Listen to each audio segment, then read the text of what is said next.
good morning to you, ladies and gentlemen. Good morning. No. You can do so much better. Good morning. Very good. Can I just say thank you so much for bringing the wonderful weather with you. It's lovely, isn't it? Really, really lovely. Well, sorry? It is good, okay, it is good weather, right. Hello, my name is Dr. David Bull. I'm a medical doctor, I'm a television presenter, I am a very passionate campaigner, and I am delighted to say I am a Brexit Party MEP for the North West, and as of yesterday, I am now the parliamentary candidate for Sedgefield for the Brexit Party, and I am thrilled and delighted. Now, I have to tell you that I have spent my entire adult life campaigning to improve people's health, because I believe it is really, really important.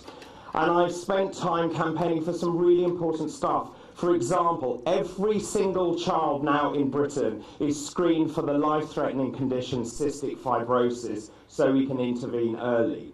I've been fighting to improve elderly care, because older people are treated appallingly in this country. And I've also been fighting to improve our hospitals. Many of our hospitals are filthy, and that is not acceptable. And these are really important campaigns. But the campaign we are fighting now, this campaign, Fighting for Democracy, is the hardest campaign that I and all of you are fighting, because we are fighting for the very future of this country. We are fighting for democracy. I never thought I would say that. We are fighting for democracy, and we are fighting to make the voices of those 17.4 million people who voted to leave, we need them to be heard. And what is so frustrating is the Labour, Liberal, metropolitan elite just doesn't want to hear the result of the referendum, and that is simply not acceptable.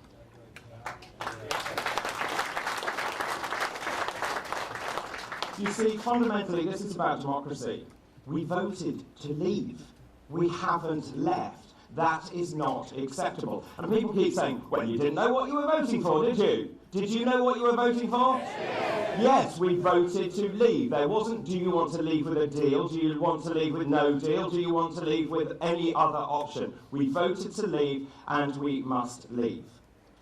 Now, the Brexit Party, and I'm very proud to be part of the Brexit Party, we have achieved incredible things. If you think we are 7 months old, we're only 7 months old.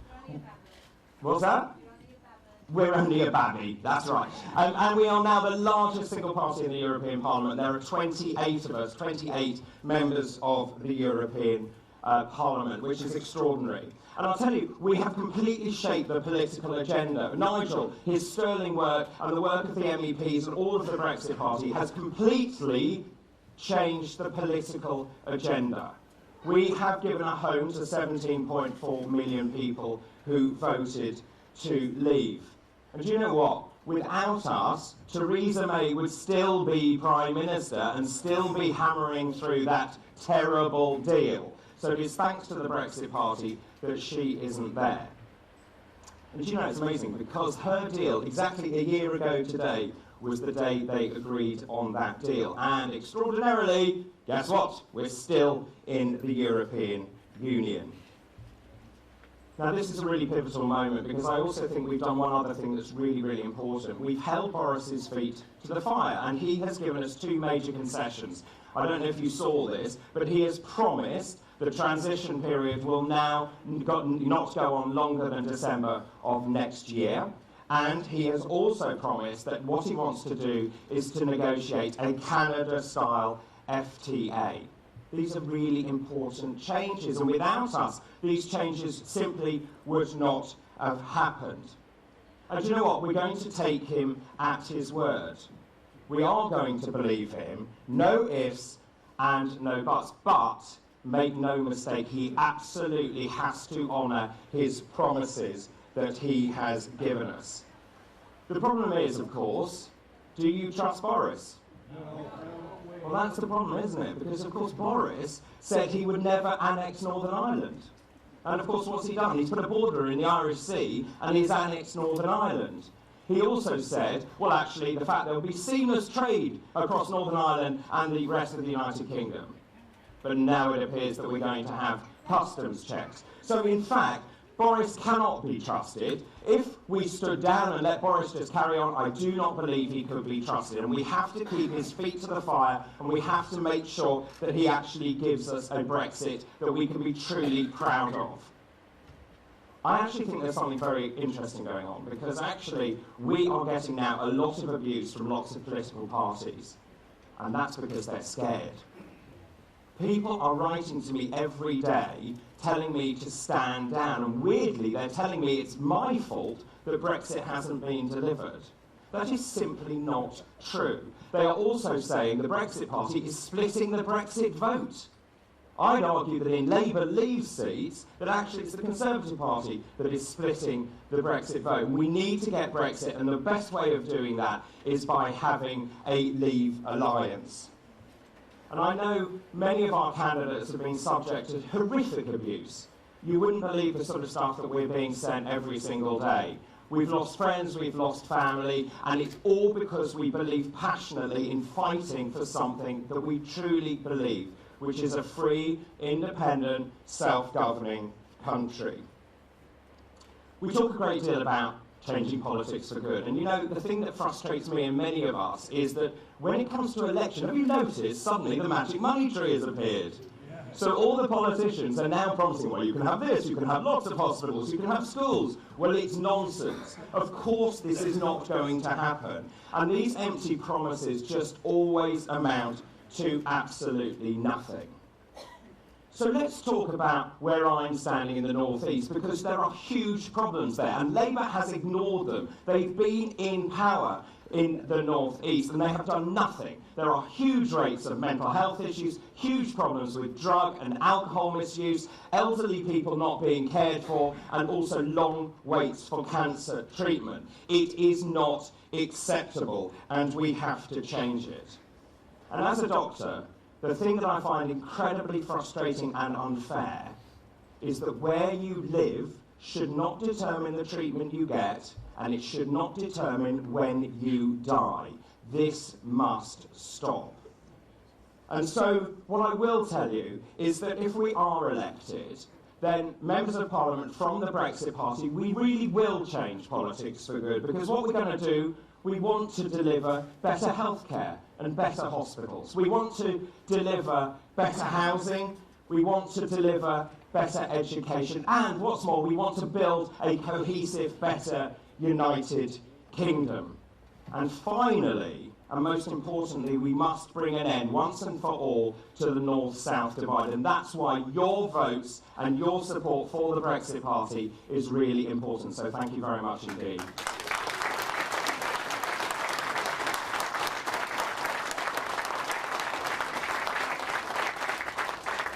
Well, we have a fantastic lineup of speakers for you today. I'm delighted now to introduce the first of those, our parliamentary candidate from Kingston upon Hull North. Ladies and gentlemen, put your hands together, please, and welcome Derek Abraham.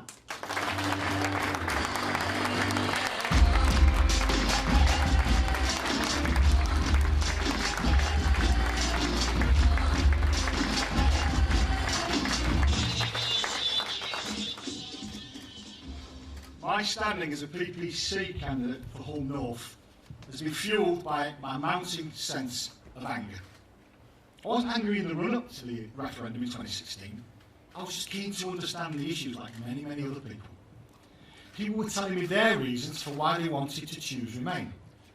Three of the key ones they kept telling me was to be able to use their mobile phones overseas, cheap holidays, and better the devil you know.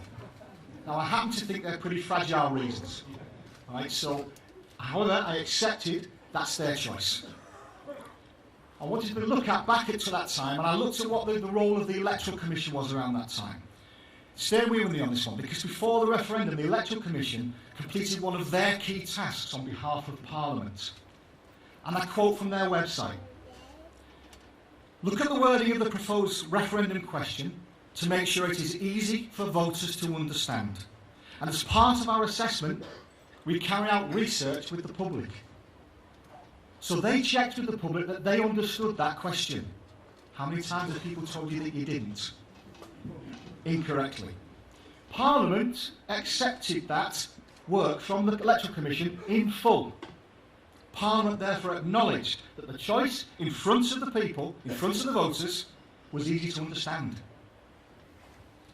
My anger grew in the 3 years since then. My anger has got stronger as I've witnessed politicians and wealthy individuals who have just challenged the outcome of the referendum to stop the implementation of democracy. Referendums must never ever be reduced to being expensive opinion polls or a cynical attempt just to appease an electorate. Many are claiming that the mere passage of time allows them to discount totally that referendum. I say twaddle.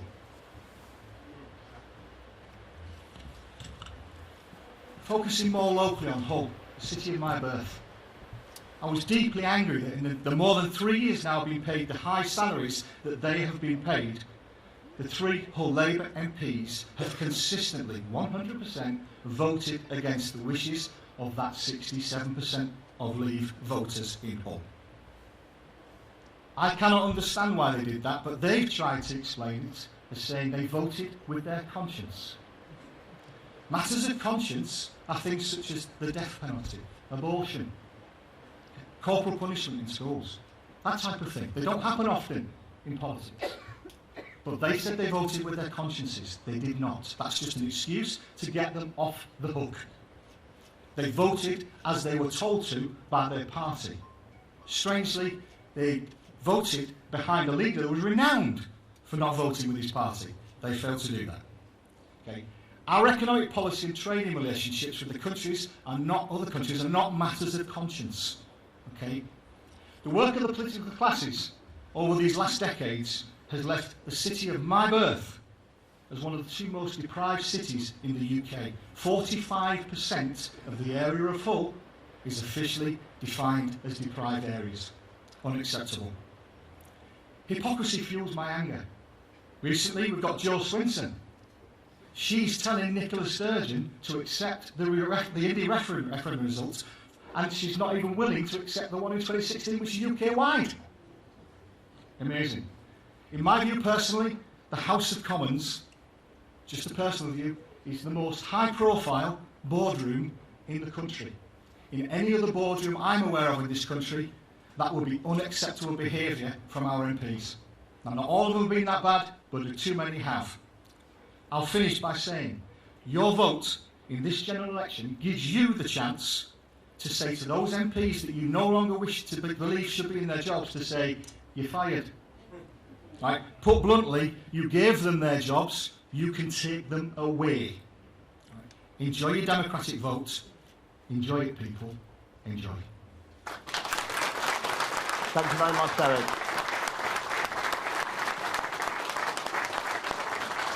Thank you, Derek. I thought that was brilliant. You gave them the vote, you can take it away again. And I think that's a very pertinent point indeed. Please will you welcome now our next speaker, the parliamentary candidate for Kingston upon Hull East, Martin Hall.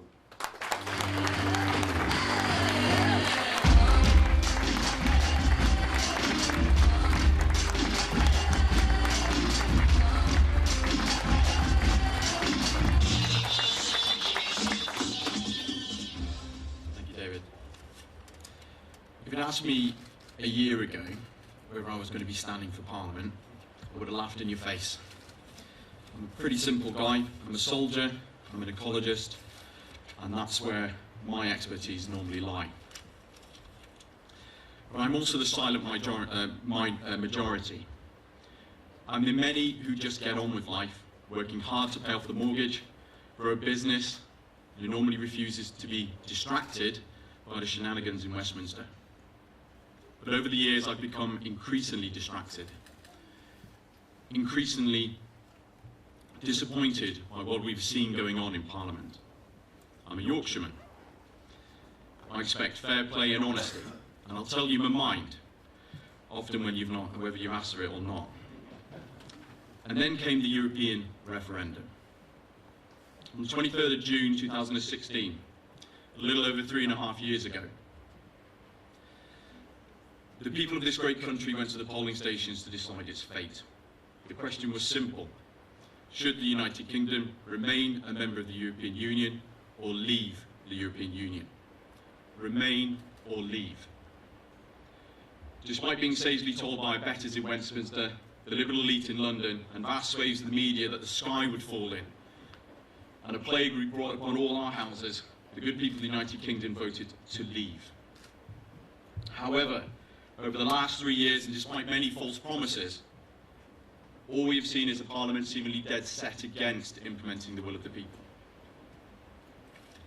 A Parliament that was once the envy of the world has become a cabal, openly defying its citizens and bringing shame upon a once proud house.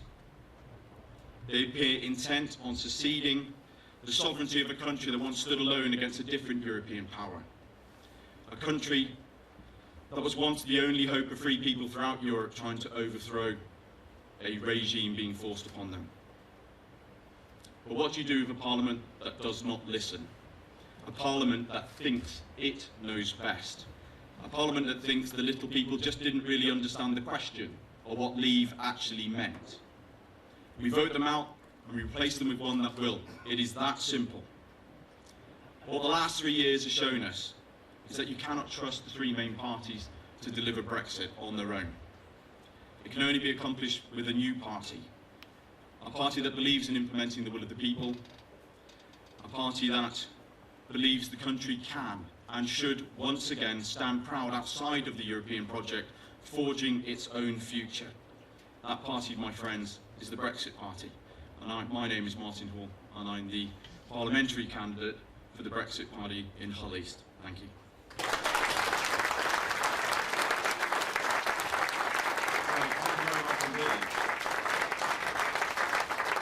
Super, thank you very much. We come to the third of our parliamentary candidates now. This lady may be familiar to you. She is standing in Kingston upon Hull West and Hessel.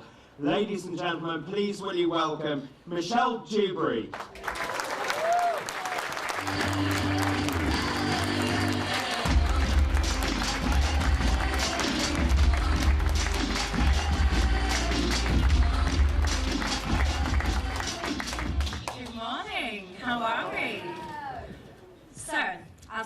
I'll start by telling you a little story.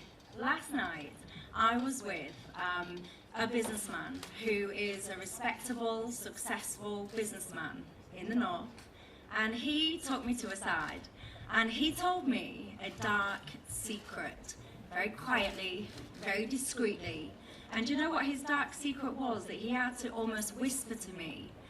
His secret is that he is a Brexiteer. And I felt it quite sad that he had to almost whisper this to me quietly in the corner, and I'll tell you for why. This country has a majority of Brexiteers. We are not the minority, we are the majority. But yet Brexiteers, over and over and over again, have been ignored, they have been marginalised, and we have been stigmatised. And it is wrong. We are in a situation where the will of the people, the will of the Brexiteers, of which I'm assuming there are Brexiteers in here, am I right, am I wrong? We have Brexiteers among us. We are nice, good, decent people. And I do believe, firmly I believe, that when you decide as a country to offer a referendum, the terms and conditions of which are very simple and very clear, they are as follows. You need a simple majority, and you will enact the outcome of that referendum. I think when you have that as a situation, it is wrong, fundamentally wrong, not to follow up on that outcome. And it is for that reason that ever since 2016, I have been very, very passionate and very consistent in my defence of Brexit and my strong belief that it must be enacted. And I think it is an absolute travesty that we sit here today in 2019, and some of you may recall that in 2017 I stood for election as an independent candidate. I stood on a Brexit ticket. Never did I imagine that 2 years down the line I would be standing here again, and literally almost nothing has changed. We certainly have made very little progress, and I'm sorry, but I think that is wrong. Do you agree? Yeah. Good. It'd be very awful if you didn't. I'd be in the wrong place. So it brings me to the north. Here we are. We're in the place that I call home. I am running again in Hull West and Hessel, the place that I was born and bred, and I'm very passionate and very committed about. And you will have noticed that recently, saying that you support the north, it's become almost a cool and trendy thing to do.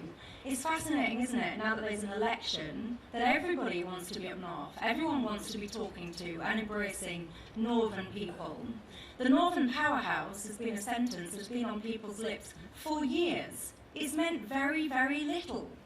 I heard Jeremy Corbyn talking about the floods the other day, and he was using those floods as a way of getting some political support.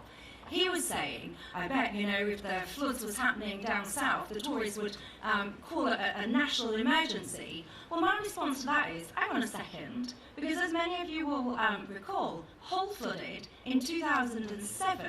And in fact, one of my school friends, very sadly, lost his life in Hessel as a result of those floods. And I recall, as many of you guys will recall, that the response to that was substandard at best. And this whole north-south divide has gone on for decades. We are neglected, we are routinely ignored, and I firmly believe that Brexit provides a fantastic opportunity for us to be serious about the north, because when we're taking control and powers, or whatever you want to call it, back from Brussels, why should it centralise and return and centralise in Westminster? I don't believe that it should. I believe that the opportunity of Brexit provides us with a situation where we can properly, truly rethink what we want this country to look like and do fairer devolution and deeper devolution of powers and redistribute budgets, control, strategy from Westminster and properly distribute it up to the north to give us, and we don't want to be an afterthought. I'm tired of being an afterthought. I do a lot of work in and around London, and there is a Westminster bubble. And I am telling you, no matter what these people say, now that there's an election campaign going on, the North is and consistently has been an afterthought. And I'm sorry, but it has to stop. Which...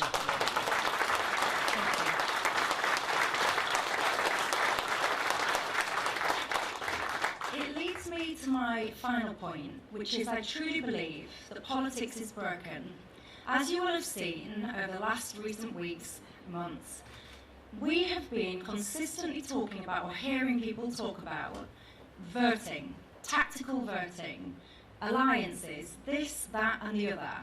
If that does not show you that we have a political system that is broken, I don't know what else will. We should have a parliament that truly reflects the voice and the desires and the beliefs of the people.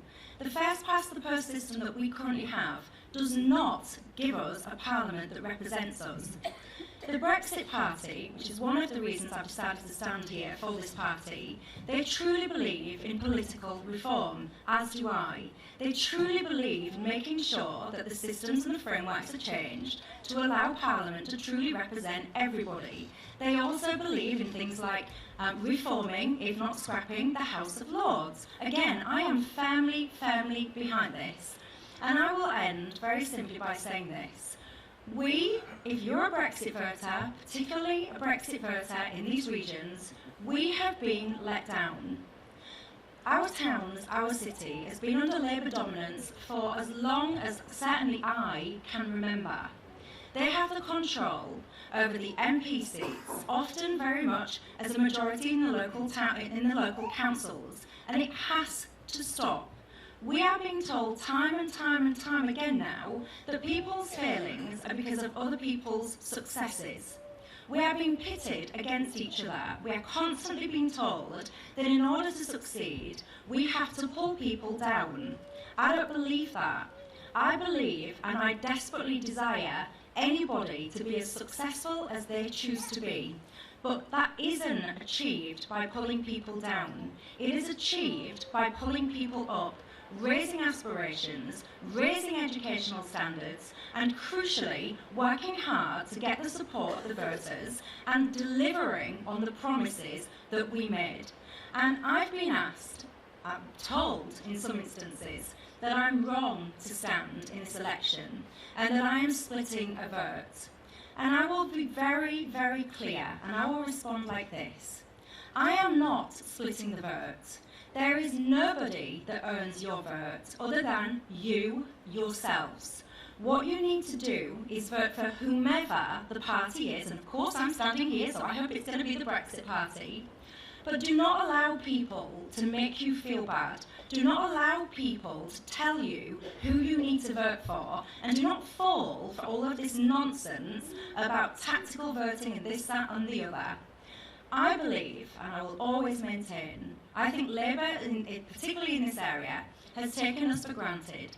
We voted overwhelmingly for Brexit, almost 70%, and time again, we have been ignored. Time again, our MPs that represent us, they have voted for further correlation with Europe. They have voted against our wishes as Brexiteers, and I, for one, have had enough. I'm Michelle Dewberry. I'm very proud to say that I'm standing for the Brexit Party in Hull West and Hessel. I'm very much looking forward to the next few weeks, and I hope that you will follow us on this journey, and I truly hope that together and consistently and going forward we manage to change politics for good. Thank you.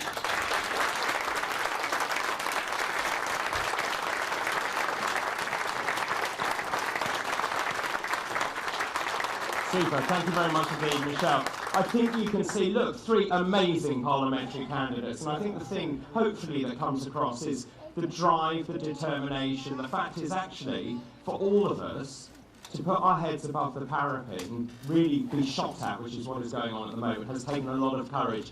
And so I think we should congratulate them for standing, because it really is a really selfless act. So thank you very much.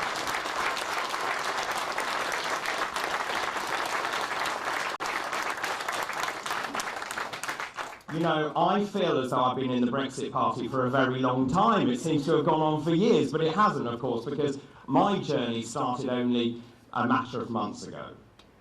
There is one man who is truly inspirational. He has fought all his life for democracy. He has fought to make sure that we can leave the shackles of the EU, this veneer of democracy. I never expected in a million years to share a stage with Nigel Farage. But here we are, we're fighting together, and he has the most incredible energy. I don't know where he gets it from. I don't think he sleeps, actually. So let's just, before we meet him, let's just have a look at what he got up to yesterday.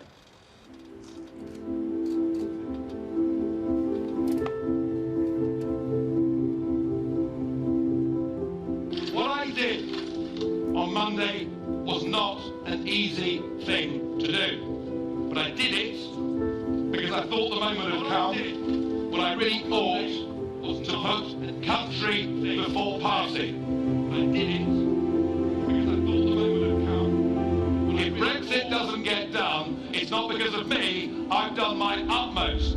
It's they who refuse to work with us, and I think one of the reasons is they genuinely fear us.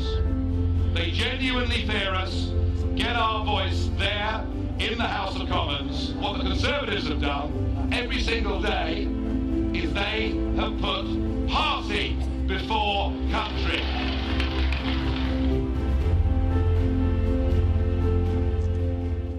Please welcome to the stage, Nigel Farage.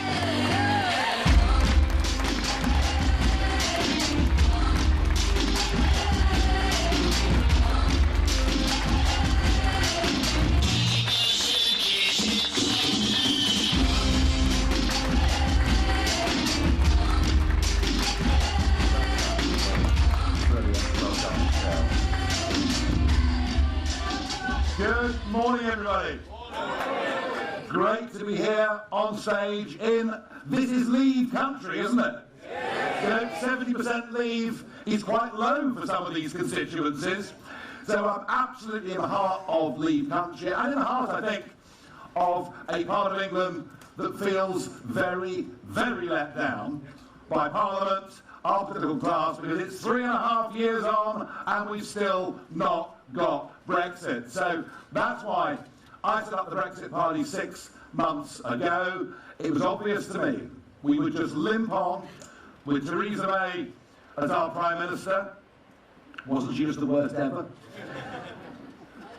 And I felt actually the forces for a second referendum were gathering.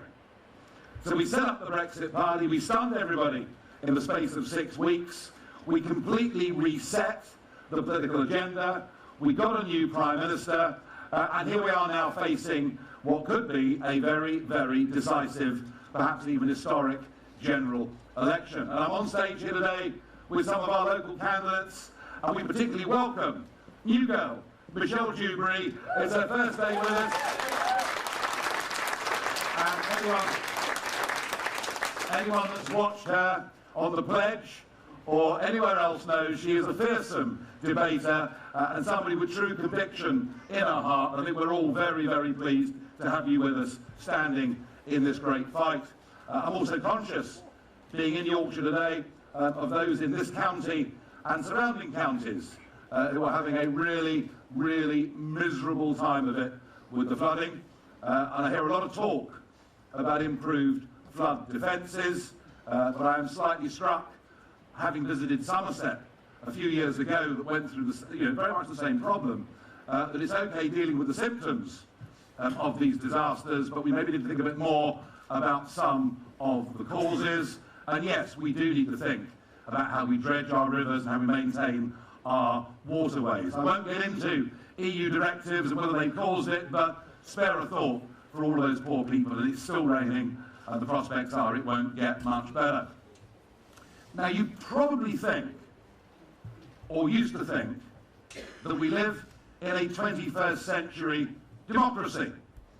At least you might have thought that, until every promise that was made during the referendum, after the referendum, in the manifestos of 2017, were going to deliver the will of the people. We're going to deliver Brexit. And Brexit's not difficult. We voted to leave the European Union and its institutions so that we could be an independent, self-governing country. That is what Brexit's about, isn't it? And yet the Labour Party seem to think that you didn't know what you voted for. Did you know what you voted for? Well, they don't seem to think so, because they're going to ask you to do it all again. Indeed, Diane Abbott, I thought... She doesn't. If she loses her seat, she becomes a mathematics professor, so I am told. But Diane Abbott set out the Labour Party position beautifully on Question Time the other week. They are going to go back to Brussels, negotiate another deal that will be even worse, I suspect, than the one we're currently facing. They're then going to put that to a referendum. It'll be Remain against the form of Remain they've negotiated, and they will campaign against the deal that they, as a government, have negotiated. I mean, you just simply couldn't make it up. But of course, the degree of contempt with which they're treating 5 million Labour Leave voters is astonishing. They clearly think they can get away with it. And what I noticed back in May was that the Brexit Party's highest scoring parts of the country were those with the highest number of Labour MPs. I don't think that the Labour Party, which now clearly is more about Hoxton than it is about Hull, I don't think the Labour Party gets it. I think it's been taken over by the North London intellectuals. They're miles away in every sense from traditional working families, some of whom have supported them now since the end of the First World War. There is a complete and utter disconnect, and what I've noticed, I've been in the valleys of South Wales, up in the northwest of England, up in the northeast, and indeed in Labour parts of East London yesterday. The one thing I do notice everywhere in traditional Labour areas is there is no love and no enthusiasm for Jeremy Corbyn whatsoever. And I think my biggest prediction I can make right now is that very large numbers of people who often vote Labour but aren't necessarily particularly politically motivated, they're going to stay at home.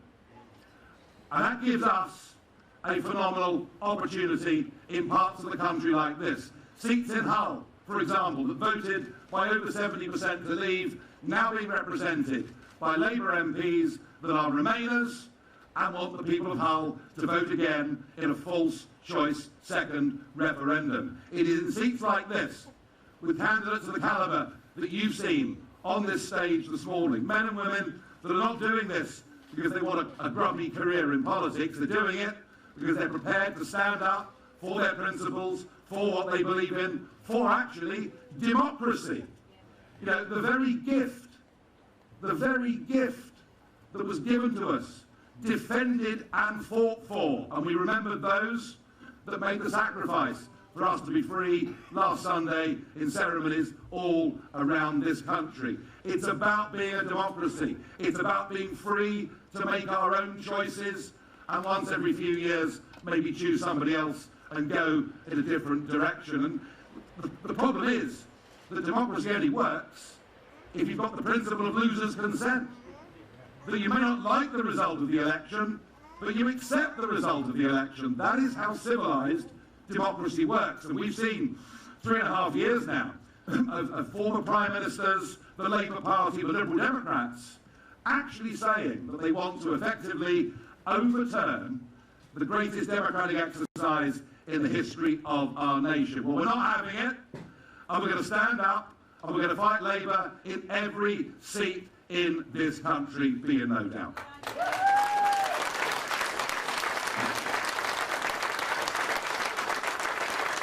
There is a second element to living in a 21st century democracy that I'm going to disabuse you of right now. The point of elections is that men and women should be free to stand for election for whatever party they choose, or indeed, if they wish, to stand as independents. Nothing should be done in a democracy for people to allow themselves to stand and be judged by the electorate. And yet, what has been going on this week is nothing short of extraordinary. Now, I have no great love or trust for the Conservative Party. I'm sure many in this room would join me in that. They're very, very good at election after election, making manifesto promises that they actually have no intention of keeping, just because they think it's what people want to hear at the time. I mean, today, the Tory party are talking about reducing immigration. I mean, are you having a laugh? I mean, they put that forward in the last 3 manifestos. And on Brexit, you know, what did the Conservative Party do? In the wake of the result, they put a Remainer in charge. They've let us down dreadfully. But even though I detest Boris Johnson's deal, because it doesn't get Brexit done, it leads us into years more of negotiation and actually binds us by the rulebook of the European Club effectively for all time in everything from fisheries to financial services. What we did get last Sunday was a marked change of direction, because he said that we will not extend beyond 2020. And to do that, he's going to have to change the political declaration. And even more significantly, he said, we will negotiate a Canada-style free trade deal and with no political alignment. Now look, I want a clean break Brexit. And a clean break means we leave the institutions. All right? And whether we get that through a Canada-style trade deal or leaving on WTO terms doesn't matter, because neither would bind us to the European Court or to any EU institutions or laws. So what I said was, OK, if that's the ticket that the Conservatives are standing on, Boris, that's fine. You stand in those seats on that ticket, and what we will do is fight the rest of the seats, get people into Parliament, because we need to hold Boris Johnson to those promises he made last Sunday. And that is our job. And if we can get the two of those to work together, we will get something like a meaningful Brexit, something like we voted for. And yet, you would have thought, in response to me being incredibly generous, particularly in the South and the South West, where the opposition is the Liberal Democrats, and where, of course, the more of them that got elected, the more likely it would have been we'd face a second referendum, and that's why I did it in many ways. But actually, far from being grateful, what you've seen over the course of the last few days is wall-to-wall abuse coming from the Conservative Party, the refusal on their part to give an inch in terms of cooperation, and now what is going on today, and you don't know this yet, but what is going on right now is nothing short of disgraceful. There is a full-scale attempt going on out there as I speak to stop men and women freely putting themselves up before the UK electorate. You would have thought this was Venezuela, even before Jeremy Corbyn got in. And that is what is happening. Our people, men and women, much like these on the platform here, who put themselves forward, are now coming under relentless phone calls, emails, and abuse, and being told they must stand down. That is happening in 21st century Britain. I think that is a complete and utter disgrace. I really genuinely do.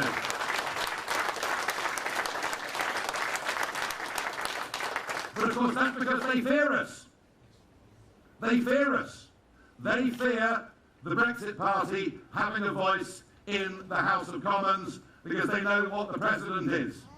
Way back in 1999, 3 of us got elected to the European Parliament for UKIP. 3 of us. I mean, I thought so too, I've got to tell you. Well, little did I know what the European Parliament will be like. And one of the benefits of Brexit, of course, from their perspective, is that I will be gone, and they'll be very pleased to see the back of me. But what we were able to do, they've still got Verhofstadt, they'll be fine. But what we were able to do with 3 of us, we'd established a beachhead. And from that beachhead, we were able to move out into the green fields beyond.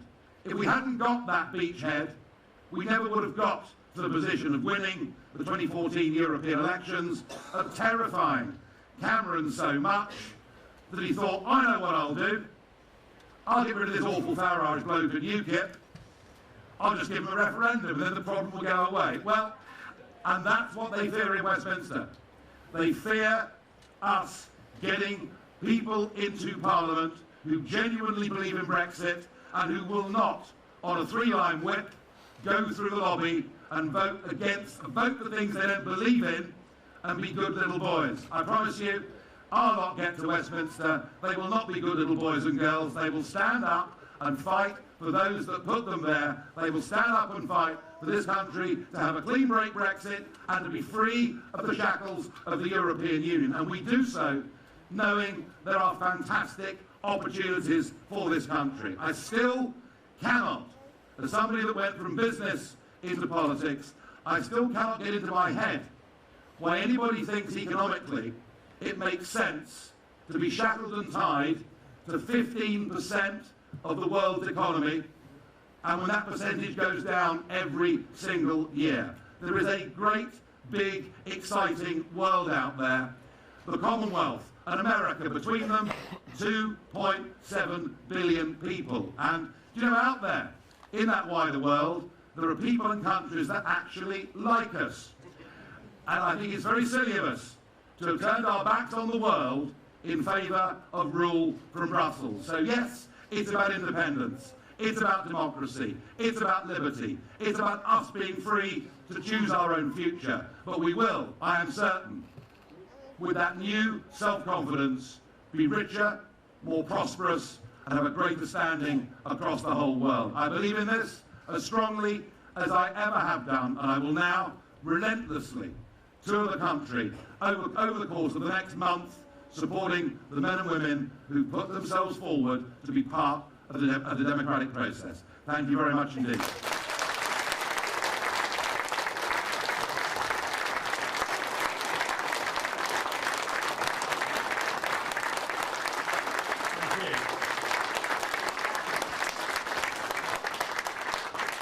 Well, ladies and gentlemen, we have lots of questions from you in the audience. I mentioned in my speech the fact that I didn't particularly trust Boris, the fact that he's reneged on many of his promises. And Rita, who's from Hull, she says, do you trust Boris? Not really. I mean, Boris has brought more energy and optimism and enthusiasm to the job than his predecessor, although that wouldn't be very hard, would it really? Look, you know, I am delighted that Boris, at 5 minutes to midnight, joined the Brexit cause. You know, well, nobody did. He did, and actually, his presence in that campaign was very important, and we're all grateful to him for making, for keeping one of the articles he'd written and discarding the other. But I think Boris Johnson, I think for Boris and the current Conservatives, David, Brexit is an issue. It's an issue to deal with, and it's an issue to use in the election to try and get elected. But for him, it's not the issue. This is not within, I don't believe it's deep within him. And I think if he was allowed to get back in, and look, I think the odds are there will be a small Conservative majority, just because Labour are in so much trouble everywhere. But if he's in the House of Commons, and we're not there to challenge at every step of the way what he's doing, then I fear that we'll finish up with something that is Brexit in name only. And Brexit in name only would leave us tied to the institutions. We've got him in the last week to significantly shift his position. That is progress. We now need to be there to make sure that he keeps his promises. On his own, I fear he might go back on them. Michelle actually mentioned in her speech about tactical voting. In fact, Sue from Briggs says her Tory MP voted for the withdrawal agreement, then voted for Boris's deal. So she really doesn't know what to do. Does she vote for the Tory MP, or does she not vote? What should she do? And I think it's something that lots of people are struggling with. I think this is very interesting. In the wake of what I did on Monday, and it was genuinely putting what I thought was the national interest, putting country before party, our own party interest, I had expected a degree of reciprocity from the Conservatives. I mean, bear in mind there are 142 seats in this country that the Conservative Party have never won and never ever will win. People simply won't vote for the Conservatives in many of those areas, and I suspect some of the Hull seats are very much in that category. And it would have made sense for Boris Johnson to say, well, I'll tell you what we'll do in response to this, we will give you some seats where you stand to beat Labour, and we won't put up any candidates. They did no such thing. All they tried to do, and they're still doing it as we speak, is to try to use all sorts of tactics to get our people to stand down, to try and stop a free and fair election from taking place. And in doing that, the goodwill that Brexit Party voters in those 317 seats would have had towards the Conservatives is, I detect, evaporating. I was bombarded yesterday by emails from people saying, because of their behaviour, we're going to go in and write Brexit Party on the ballot paper. And I have to say, I was asked this question last night. You're living in the, as I do, the soft south. Of course, you know, where I live, they are Conservative MPs in all the adjoining constituencies. But frankly, I can't vote Conservative. I can't vote Conservative given the way they behaved this week. So I think there is a dilemma for people, and I accept that, and I have to apologise, I think, to a lot of people who desperately wanted to vote for us and can't in those seats. I do apologise for that. I did it. It was a big strategic decision. I think it was the right thing to do. You can't make big decisions in life without upsetting somebody. But hey, I tell you what, there's 300 other seats where there are Brexit Party candidates. Let's get some of them elected, shall we?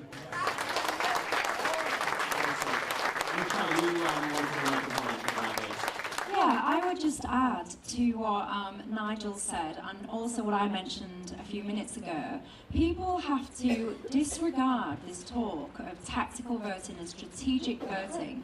And as we've mentioned, Nigel has already mentioned, we have tried and tried and tried to create some kind of working together, grouping, alliance, whatever you want to call it. We've absolutely done our best. And to all of those people, and I mentioned it earlier, who say that we should stand down, our message is very simple. We will not stand down, thank you very much. We will stand up, and we will continue to stand up for you and for Brexit.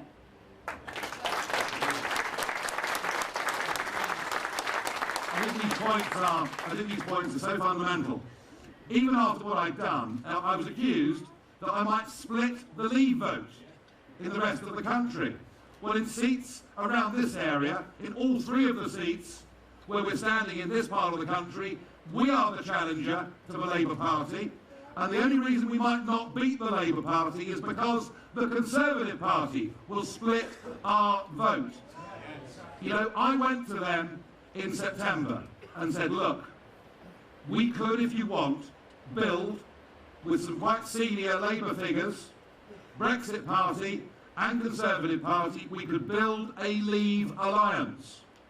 That Leave alliance could contest this general election and it would win an 100 seat majority. And they rejected it. And that tells you all you need to know. They are putting the interests of the Conservative Party above the interests of getting Brexit delivered. I have put country before party. They, I'm afraid still, they put party before country.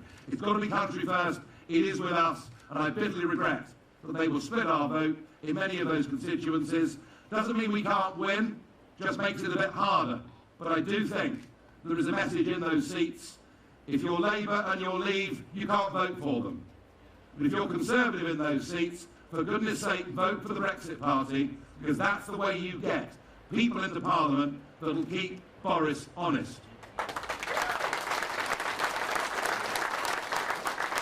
Just back to your point about intimidation, I know from my own point of view, I'm getting hundreds and hundreds of emails telling me to stand down, that I'm splitting the Leave vote, that I'm, you know, my behaviour is appalling, and so the tactics of intimidation is because they are frightened, I know that. What about postal voting? Because we saw in Peterborough Mike Green, a brilliant candidate, we all campaigned for him. He lost because the postal voting was very aberrant in Peterborough, wasn't it? It was very, very high indeed. Over 20%, I believe. 30. So what are we going to do to stop postal vote rigging? Well, look, the slogan that we launched the Brexit Party on back in April this year was change politics for good.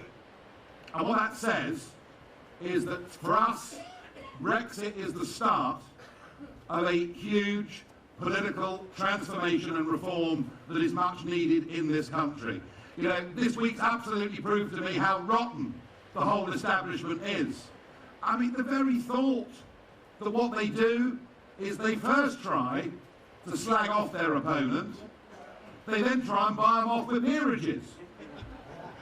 I mean, this is how corrupt the whole system is. So we need to change politics for good. David, the postal voting system was put there for people who served overseas, for people who were 94 and infirm, for those who had a good reason that said it wasn't easy to get to the polling station.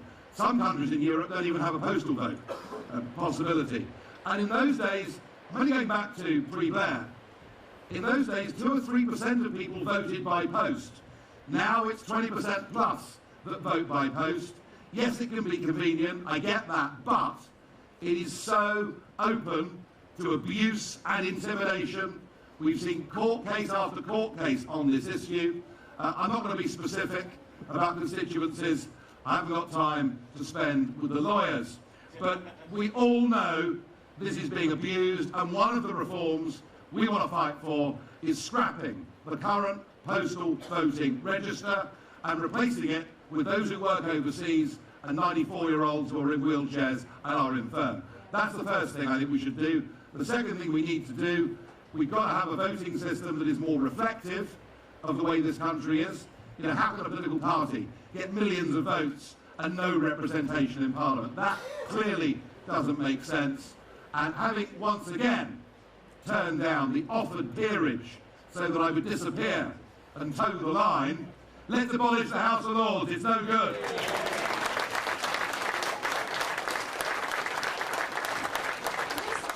I want to respond to the point about abuse, what David's just raised, because it's not easy to stand here and to raise your head above the parapet. I told you the story about the businessman that almost whispered to me that he's a Brexiteer because it's not acceptable for him to come out, for want of a better word, amongst his colleagues. And during the next few weeks, we will be abused. Sorry, because if you've not stood before, you don't know what's coming. We will be abused. We will be called every name under the sun, and we will experience so many underhand tactics, I'm sure. And I would ask every one of us just to be mindful. When they go low, we need to be going high. We need to not rise to their intimidation. We need to not play along with their games. We know what we're doing. We know what we stand for. We believe in our cause. And just remember that when they go low, where do we go? High.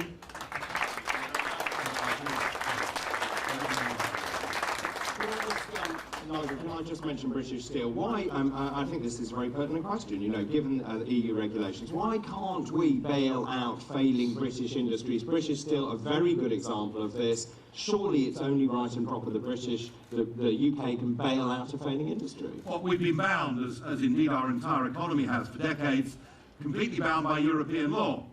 And one of the other aspects of this withdrawal agreement we need to challenge and challenge and challenge is it's the intention of Brussels that we stay forever within EU state aid rules, even though we're supposed to have left. We couldn't prevent Chinese dumping steel on the world markets, smashing the price and putting out much steel production in the Western world. We were unable to stop that because of EU rules, and we're now unable to put money into strategic British industries. No, what Boris Johnson's government now wants to do is to send a chunk of it off to the Chinese. That, I think, is a mistake in itself. We must be free to make our own strategic industrial decisions. That is why we have to have a clean break Brexit.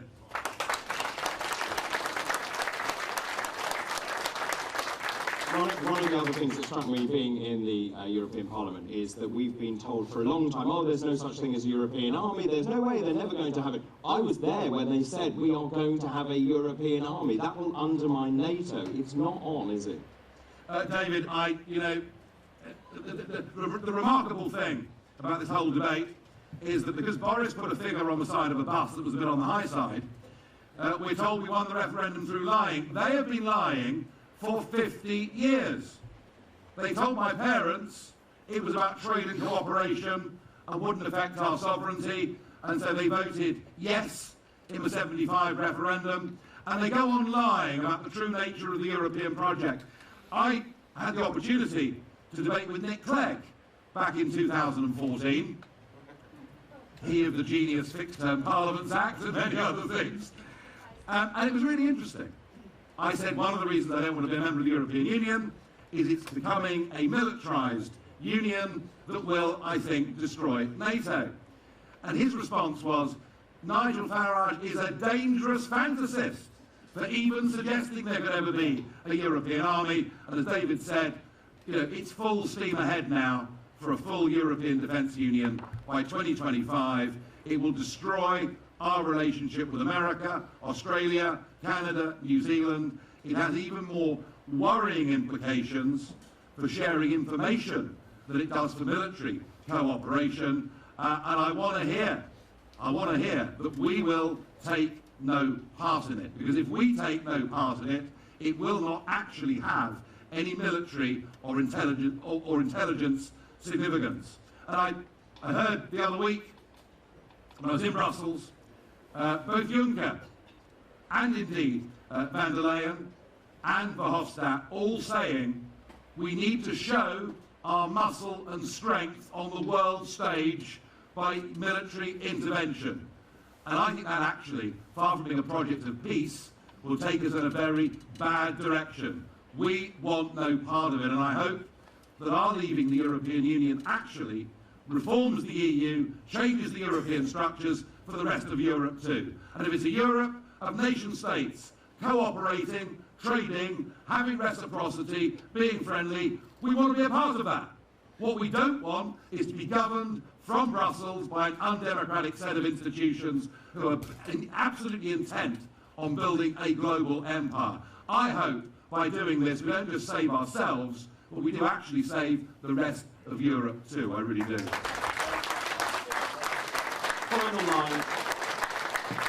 Final line, Michael, we have 4 weeks today to the general election. What's your message to people out there about the Brexit Party, about going out to vote, not being apathetic, making sure that every single vote counts? If you're a Brexiteer, however disenchanted you are 3.5 years on, this is your chance to set the record straight. There are constituencies in this country, many in this county, in which we are challenging the established Labour Party. We've got a chance of winning many of these seats. We'll only do it if Brexiteers unite. Forget whether they're Conservative, forget whether they're Labour, forget whether, actually in the referendum, it was the first time they ever voted. Here is our chance to get back an establishment that has betrayed us over the course of the last 3.5 years. Don't get mad, get even. Thank you very much indeed, Nigel. Thank you to all the candidates. Right, ladies and gentlemen, could you be upstanding, grab your boards? And the answer to your question is Brexit. So, ladies and gentlemen, what do we want? Brexit! And when do we want it? Now! What do we want? Brexit! When do we want it? Now! Thank you very much. Have a very safe trip home and cast your votes wisely. Thank you.